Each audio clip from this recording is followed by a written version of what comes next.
Hello నమస్తే, నా పేరు ప్రశాంతి. ఒక చోట కూరగాయలు, ఒక చోట నిత్యావసర వస్తువులు, ఉప్పులు పప్పులు, ఒక చోట చికెన్, ఒక చోట మటన్, ఒక చోట breakfast, lunch, dinner and snacks. ఇవన్నీ ఎలా దొరుకుతాయి? అన్ని ప్లేసెస్కి వెళ్ళి అన్ని కార్స్ ఆపగలంటే కష్టమే కదా. మరి ఈరోజు అన్నిటినీ బంపర్ ఆఫర్గా ఒకే ప్లేస్లో అందిస్తుంది తాజా మార్ట్. చూసారు కదా మన ఇండియన్ స్టోర్. ఇక్కడ ఇండియన్స్ వీకెండ్ వస్తే నిజంగా పార్కింగ్ ప్లేస్లు కూడా దొరకవు. ఈ ప్లేస్ స్టాంపా ఒక్కటికి పరిమితం కాదు, ఇక్కడ ఫ్రెష్గా చపాతీలు కూడా చేస్తారు. చాలా ఫ్రెష్ అనమాట.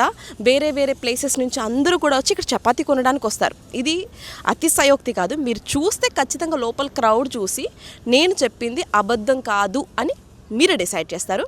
అసలు లోపల ఎలా ఉందో చూద్దామా, పదండి మరి.